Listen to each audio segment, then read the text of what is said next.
የብልጽግናው አገዛዝ ራሱ መልማይ፣ ራሱ አደራጅ፣ ራሱ ሰብሳቢ፣ ራሱ ተሳታፊ፣ ራሱ አጀንዳ አርቃቂም፣ ራሱ አጀንዳ አጽዳቂ ሆኖ የቀረበበት የኢትዮጵያ ሀገራዊ የምክክር ኮሚሽን በዛሬው ዕለት ጀምሯል። ሆኖም የብልጽግናው የምክክር ጉባኤ ሳይጀመር በቅድመ ሁኔታዎች የከሸፈ ነው ተብሏል። ቀዳሚው መረጃችን ነው።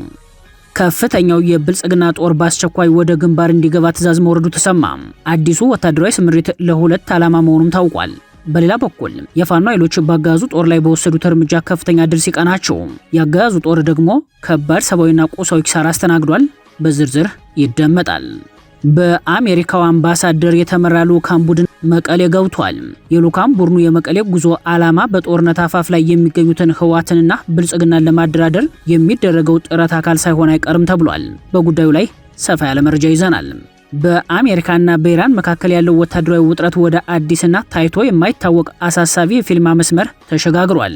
አሜሪካ ሆርሙዝን መቆጣጠር አቅቷታል። በሌላ በኩል የመጀመሪያው የባህር ድሮን ጥቃት ተፈጽሟል። ይህ ያልተጠበቀና አዲስ የቴክኖሎጂ ጥቃት በበርካታ የዓለም የፖለቲካ ተንታኞች ዘንድ ከፍተኛ ትችትና ስጋትን አስከትሏል። ለሰዓቱ የመረጥንላችሁ ቀጠናዊ ዜና ትንታኔያችን ነው። ሰላም ጤና ይስጥልን ውድ የጣና ቲቪ ተከታታይ ቤተሰቦቻችን፣ አብራችሁን ስትቆዩ እነዚህና ሌሎች ዝርዝር መረጃዎችን ታደምጣላችሁ። አክብሮታዊ ግብዣችንን በማስቀደም ወደ ሰዓቱ ዜናና መረጃዎቻችን እናመራለን። የብልጽግናው የምክክር ጉባኤ ሳይጀመር በቅድመ ሁኔታዎች የከሸፈ ነው ተባለ። የብልጽግናው አገዛዝ ራሱ መልማይ፣ ራሱ አደራጅ፣ ራሱ ሰብሳቢ፣ ራሱ ተሳታፊ፣ ራሱ አጀንዳ አርቃቂ፣ ራሱ አጀንዳ አጽዳቂ ሆኖ የቀረበበት የኢትዮጵያ ሀገራዊ የምክክር ኮሚሽን በዛሬው ዕለት ጀምሯል። ሆኖም የብልጽግናው የምክክር ጉባኤ ሳይጀመር በቅድመ ሁኔታዎች የከሸፈ ነው ተብሏል። ምሁራን እንደሚሉት ሀገራዊ ምክክሮች በአንድ ሀገር ውስጥ ለዓመታት የተከማቹ ፖለቲካዊ፣ ታሪካዊና መዋቅራዊ ቅራኔዎችን በጠረጴዛ ዙሪያ ለመፍታት የሚዘጋ ከፍተኛ የፖለቲካ መድረኮች ናቸው። በተለይም በሽግግር ወቅት ወይም እጅግ የከረሩ የእርስ በርስ ግጭቶች ባሉባቸው ሀገራት ውስጥ ዘላቂ ሰላምን ለማምጣት እንደ መፍትሄ ይወሰዳል። ሆኖም ግን የብልጽግናው አገዛዝ ቅድመ ሁኔታዎች ባልተሟሉበት፣ ፍትሐዊ ውክልና በሌለበትና በጦርነት ጥላ ስር ያስጀመረው የዛሬው ሀገራዊ ምክክር ኮሚሽን የሚል ግርግር ሀገሪቱን ወደ ባሰ ቀውስና የእርስ በርስ እልቂት ሊዳርጋት የሚችሉበት እድል ሰፊ መሆኑን ያመላክታሉ። አስተያየት ሰጪዎች እንደሚሉት በታሪክ ውስጥ ስኬታማ የሆኑ ሀገራዊ ምክክሮች ሁሉ ከመጀመራቸው በፊት ቢያንስ ጊዜያዊ የተኩስ አቁም ወይም የሰላም ስምምነት ይደረጋል። በኢትዮጵያ ግን ሁኔታው ፍጹም ተቃራኒ ነው። ኢትዮጵያ በታሪኳ በዚህን ያህል መጠን የታጠቁ ኃይሎች ነፃ መሬት ፈጥረው የተንቀሳቀሱበት ዘመን ታይቶ አይታወቅም የሚሉት አስተያየት ሰጪዎች ብልጽግና ከራሱ ጋር የሚያወራበት መድረክ ነው ሲሉ ይተቻሉ። በሌላ በኩል ብልጽግና የሰላም ስምምነት አድርገው ተስማሙ የሚላቸው ታጣቂዎችና የፖለቲካ ኃይሎች አገዛዙን ከሚቃወሙ ኃይሎች አኳያ ሲነጻጸሩ ምንም አይነት ማህበራዊ መሰረት የሌላቸው መሆናቸውን ይገልጻሉ። በተለይም በጎንደር፣ ጎጃም እና ወሎ፣ ቤተ አማራ፣ ሸዋና ወለጋ ቢዛሞ ቀጠናዎች በትጥቅ ትግል ላይ ያሉ የፋኖ ኃይሎች ከተሞችን ጭምር ማዕከል ያደረጉ ውጊያዎች ቀጥለዋል። በጉዳዩ ዙሪያ ክትትል የሚያደርጉ የፋኖ የመረጃ ምንጮች እንደሚሉት ወለጋ ቢዛሞ ቀጠናን ጨምሮ በአሁኑ ሰዓት በፋኖ ኃይሎች ስር ከ90 እስከ 110 ሺህ የሚገመት የአማራ ፋኖ ተዋጊ ኃይል በገጠርና መለስተኛ ከተሞች ይገኛል። የፋኖ ኃይሎች ዛሬም በርካታ የክልሉን አካባቢዎች ተቆጣጥረው በማስተዳደር ላይ ናቸው። የዞን ከተሞችን ጨምሮ በትልልቅ ከተሞች ጭምር ውጊያውን አቅዶ የመምራት አቅም ፈጥረዋል። በተመሳሳይ ሁኔታ በኦሮሚያ የኦነግ ታጣቂ ኃይሎች፣ በአፋር አጉጉሙ የተሰኘው ታጣቂ፣ በቤንሻንጉል ጉምዝ የጉምዝ ነጻ አውጪ ኃይል፣ በጋምቤላ የደቡብ ሱዳን ታጣቂዎችን ጨምሮ በአካባቢው የታጠቁ ኃይሎች እየተንቀሳቀሱ ይገኛሉ። በሶማሌ የኦነግ አንጃ የትጥቅ ትግል ለማድረግ እንቅስቃሴ ላይ መሆኑ ይታወቃል። በሌላ በኩል በመካናይዝድ አቅም ደረጃ የተደራጀው የህወሓት ኃይል ትግራይን ሙሉ በሙሉ ከማዕከላዊ መንግስት ነጥሎ ለሙሉ ግንባር ውጊያ ዝግጁ በማድረግ ላይ ይገኛል። ከዚህ አኳያ በጦርነት ውስጥ ያሉ ዋና ዋና ተዋናኞች በሌሉበት የሚደረግ ምክክር በመሬት ላይ ያለውን ግጭት ሊያስቆም እንደማይችል የሚገልጹ አስተያየት ሰጪዎች የዛሬውን የምክክር ኮሚሽን የመክፈቻ ፕሮግራም የብልጽግና ግርግር ሲሉ ጠርተውታል። ከምስረታ ጊዜው ጀምሮ በገለልተኝነት እና በአካታችነት እንዲሁም በስርዓቱ አገልጋይነት ጥያቄ የሚነሳበት ብሔራዊ ምክክር ኮሚሽን የተባለው ተቋም ያዘጋጀው ሐሰተኛ ምክክር ዋና ዋና የሚባሉ የፖለቲካ ድርጅቶች፣ የብሔር ተሟጋቾችና የታጠቁ ኃይሎች ሂደቱን በግልጽ በማውገዝ አለመሳተፋቸው ምክክሩን ተስፋ የማይጣልበት አድርጎታል ነው የተባለው። ምሁራን እንደሚሉት ሚሊዮኖች በሚፈናቀሉበት፣ የሀሳብ ነጻነት በተገደበበትና የመገናኛ ብዙሃንና የሲቪክ ማህበራት ነጻ እንቅስቃሴ በተገደበበት ሁኔታ በአገዛዙ የሚመረጡ የህዝብ ተወካዮች ትክክለኛውን የህዝብ ድምጽና ጥያቄ ሊወክሉ አይችሉም። በጥቅሉ በብልጽግና የሚዲያ ልሳናት በዛሬው ዕለት ሰፊ የፕሮፓጋንዳ ሽፋን የተሰጠው መድረክ እውነተኛ ሀገራዊ እርቅና ፍትህን የሚያመጣ እንዳልሆነ የብዙዎች እምነት ሆኗል። ጠቁሟል።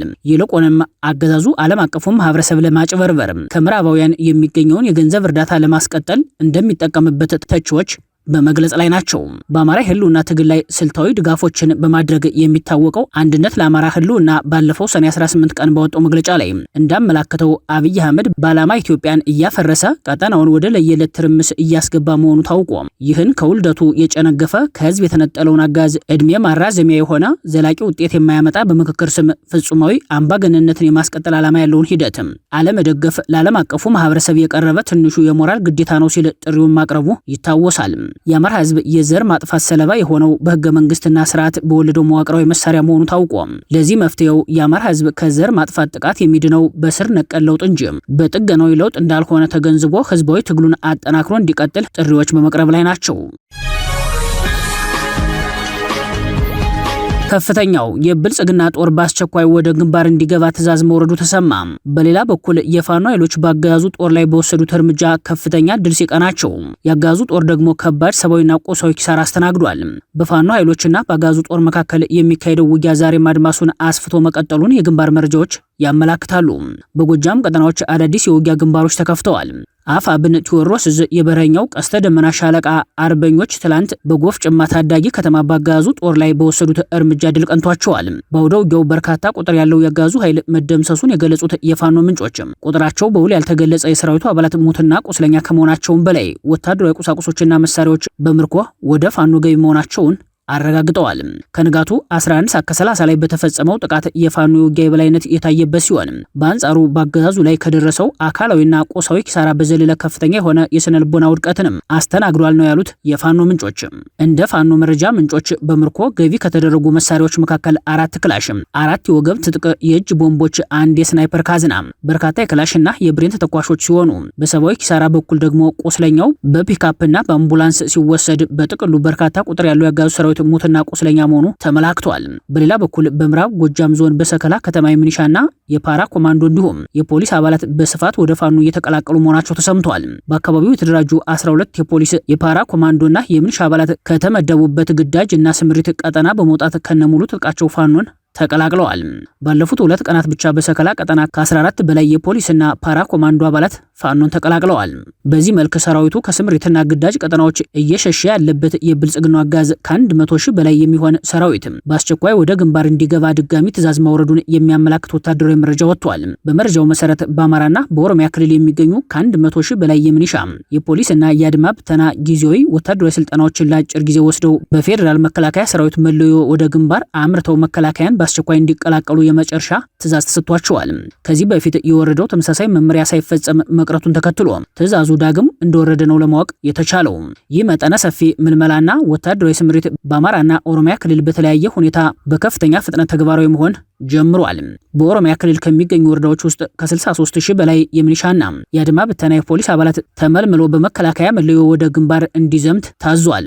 በዚህ መልክ የተጠናከረው ወታደራዊ ስምሪት ዓላማው 2 ነው የሚሉለት የመረጃው ምንጮች፣ አንደኛው የብልጽግናው አጋዝ በጦር ሜዳ የገጠመውን የሰው ኃይል እጥረት ችግር ከመቅረፍ ትይዩ የክልል ኃይሎችን ለማፍረስ ሲሆን፣ ሁለተኛው ደግሞ በሰሜን ኢትዮጵያና ምዕራብ ኢትዮጵያ በሚንቀሳቀሰው አዲሱ የጦር ግንባር መጠነ ሰፊ የሰው ኃይል ለማሰማራት ያሰበ ከመሆኑ ጋር ይያያዛል ሲሉ ያስረዳሉ።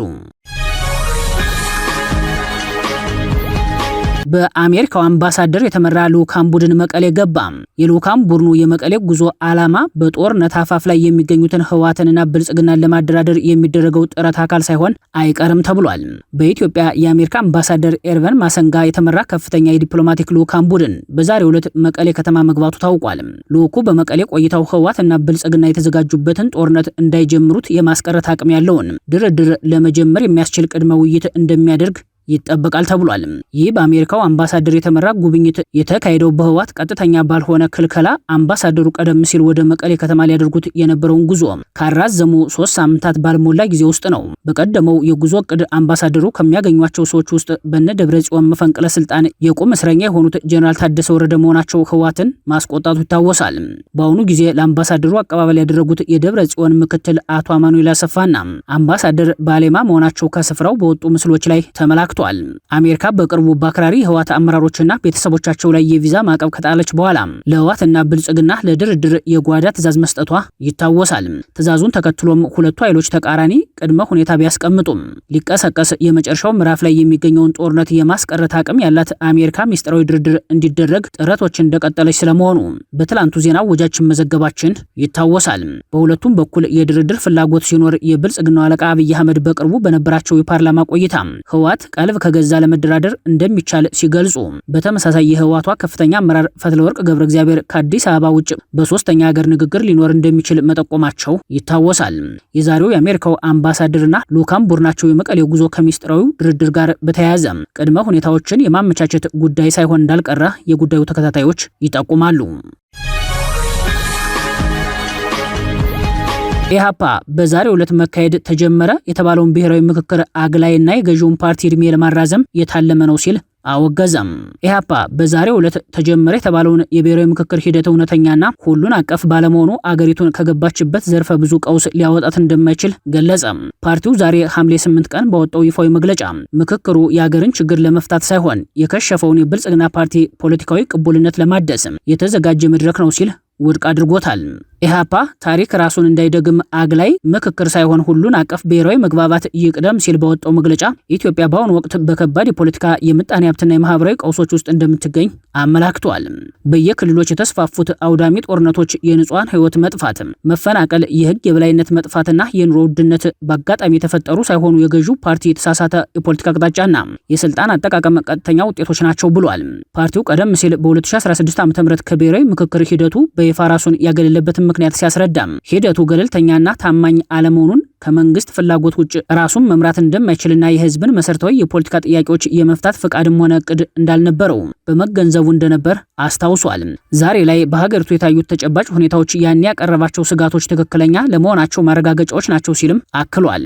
በአንድ በኩል የፖለቲካ ምህዳርን እያጠበቡና እውነተኛ ተቃዋሚ ድምጾችን እያፈኑ፣ በሌላ በኩል ብሔራዊ ምክክር የሚል ስም ራሳቸውን የሰላምና የመፍትሄ ባለቤት አድርገው ለማቅረብ መሞከርም የለየለት ፖለቲካዊ ተቃርኖ መሆኑን የጠቀሰው መግለጫው ቀውሱን የፈጠረው ኃይል በፍጹም ቀውሱን የሚፈታ ኃይል ሊሆን እንደማይችልና ችግሩን የፈጠረው አገዛዝ ራሱን እንደ መፍትሄ ለማቅረብ የሚያደርገው ጥረት የሀገሪቱን ችግር ይበልጥ ከማወሳሰብ ባለፈ አዎንታዊ ውጤት እንደማያመጣ አስታውቋል።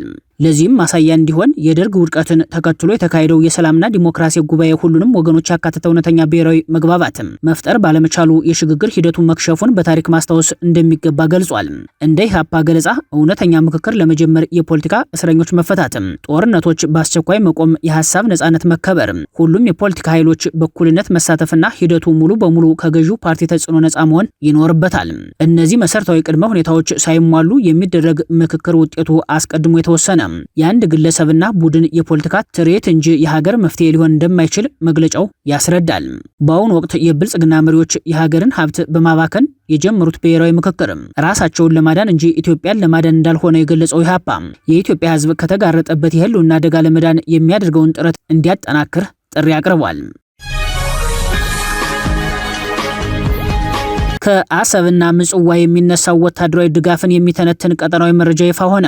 በሱዳን የውክልና ጦርነት ውስጥ ከብልጽግናው አገዛዝ በመቀጠል በተቃራኒው ጎራ ልዩ ወታደራዊ ድጋፍ ያደርጋል የተባለው የኤርትራ መንግስት በአሰብና ምጽዋ ወደቦቹ በኩል ለጦርነቱ የሎጂስቲክስ ማዕከል መሆኑ ተዘገበ። በጉዳዩ ላይ ዘ ሬድ ሲ ሞኒተር ስለ ምጽዋና አሰብ ወደቦች ካርታዊ ማብራሪያ ያካተተ መረጃ አውጥቷል። መረጃው ኤርትራ በአሁኑ ወቅት ለምስራቅ ሱዳን ወሳኝ የሎጂስቲክስ ማዕከል በመሆን እያገለገለች መሆኗን ያመላክታል። ወደ ምስራቅ ሱዳን የሚወስደው አጭሩ እና አስተማማኙ መስመር ከቀን ወደ ቀን በኤርትራ የወደብ ከተሞች፣ የአየር ማረፊያዎችና በቀይ ባህር ዳርቻዎች ላይ እየተመሰረተ መምጣቱ በመረጃው ላይ ተብራርቷል።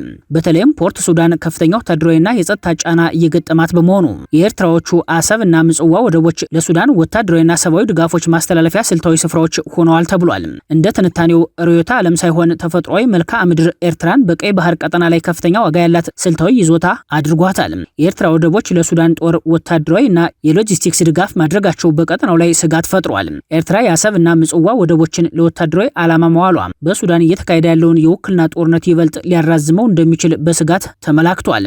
በተለይም በሱዳን የውክልና ጦርነት ውስጥ የተለያዩ ፍላጎቶች ያላቸው የውጭ ኃይሎች በኤርትራ በኩል በኩል የሚደረገውን የጦር መሳሪያና ይፋዊ የወታደራዊ ስምሪት እንቅስቃሴ በቅርብ እየተከታተሉ ሲሆን ይህ አካሄድ የቀጠናውን የኃይል ሚዛን ሊያናጋ ይችላል የሚሉ የስጋት ትንታኔዎች እየቀረቡ ይገኛል።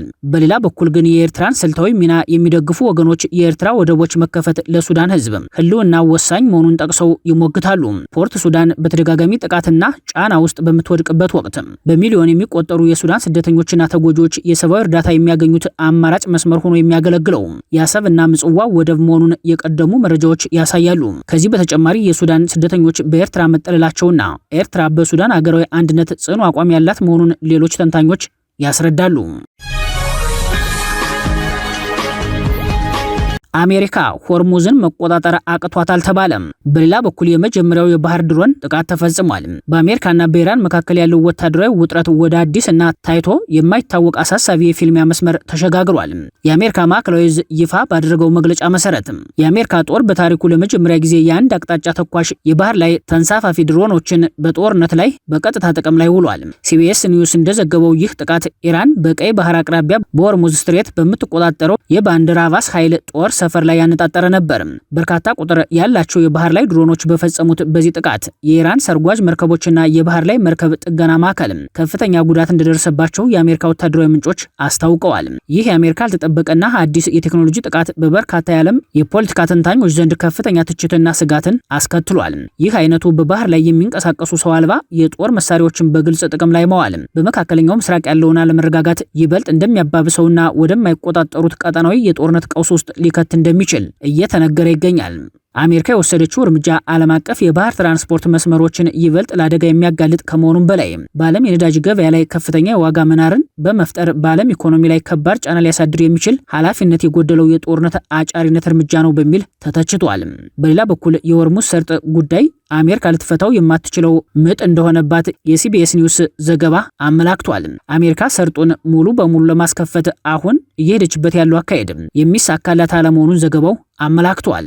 በአየር ኃይል ብዙ የተለፋበት ሙከራው ወደ ምድር ዘመቻ ካልተሸጋገረም የሆርሙዝ ነገር የሚሆን አለመሆኑን ዘገባው የባለሙያዎችን ትንታኔ አቅርቧል። የትራምፕ አስተዳደር ሰርጡ እንደሚከፈት በተደጋጋሚ ቢያስነግርም የጦርና ደህንነት አማካሪዎች ግን በአሁኑ አካሄድ እንደማያዛልቅ ምክር ለዋሽንግተን ለግሰዋል። ከፕሬዝዳንት ሬገን ዘመን አንስቶ አሜሪካ ጥንቃቄ ስትወስድበት የነበረው የሆርሙዝ መዘጋት በኢራን በኩል ባሉ አቅሞች የተነሳ ሊፈታ የማይችል ትልቅ ፈተና መሆኑን ተንታኞች ያስረዳሉ። የኢራን ጦር ያልተማከለ እዝ አገሪቷ ለዚህ ጦርነት በቅጡ እንድትዘጋጅ አድርጓታልም ብለዋል። የጦሩ የተለያዩ ክፍሎች ከቴህራን የሚመጣ ትዕዛዝን ሳይጠብቁ በራሳቸው በተናጠል መንቀሳቀስ መቻላቸው፣ መሳሪያ በያሉበት በራሳቸው ማምረታቸው፣ በአንድ አካባቢ ተወስነው አለመከማቸታቸው የአሜሪካን የአየር ጥቃቶች ውጤታማ እንዳይሆኑ አድርገዋል ሲሉ ተንትነዋል። ባለሙያዎቹ ሆርሙዝን በቋሚነት ለማስከፈት ያለው ብቸኛና ዘላቂ አማራጭ የእግረኛ ዘመቻ ማድረግ የአሜሪካ ጦር ሰርጡን ከኢራን ውስጥ ሆኖ መቆጣጠር ከቻለ ብቻ ነው ሲሉም ዋሽንግተንን መክረዋል። በኢራን የመሳሪያ ድብቅ ማከማቻዎችን ማውደምና ማደን ደግሞ በ10 ሺዎች የሚቆጠሩ ወታደሮችን ማሰማራት የሚጠይቅ ፈታኝ ስራ ነው ብለዋል። የኢራን አደገኛ ሰርጦች ካልተያዙ በየስፍራው ተደብቆ ያለው የሚሳኤል ክምችት መቆጣጠር ካልተቻለ ሆርሙዝን በአየር ጥቃት ብቻ ለመቆጣጠር መሞከር ልፋት ነው ብለዋል። ሌላው አማራጭ በሰርጡ መርከቦችን እያጀቡና ጥበቃ እየሰጡ ማሻገርም ሲሆን ይህ ለአሜሪካ ዘመነኛው የባህር ኃይል አቅምን የሚፈትን መሆኑን የገለጹት ተንታኞችም እንደ አውሮፓውያን አቆጣጠር በ1980ዎቹ የነበረውን አይነት የባህር ላይ የታንከር ጦርነት መርከቦችን አጅቦ የማሻገር ስትራቴጂ በአሁኑ ዘመን ባለው የቴክኖሎጂና የሚሳኤል እድገት ምክንያት እጅግ አስቸጋሪና የአሜሪካን ባህር ኃይል የሚፈትንና የማይቻል ነው ብለውታል። ክቡራትና ክቡራን ቤተሰቦቻችን ለሰዓቱ የሰናዱት መረጃዎቻችን የተከታተላችኋቸውን ይመስሉ ነበር። አብራችሁን ስለቆያችሁ ልባዊ ምስጋናችን ይድረሳችሁ እያልን የጣና ቲቪ ወቅታዊ ዜናዎች፣ ትንታኔዎችና ልዩ ልዩ ፕሮግራሞች እንዲደርሷችሁ ቻናላችን ሰብስክራይብ በማድረግ ቤተሰብ ይሁኑ። በተሳትፎ የትግል ሚዲያውን እንዲያጠናክሩ ጥሪያችንን እናቀርባለን። ጣና ቲቪ ከሀቅ ጋር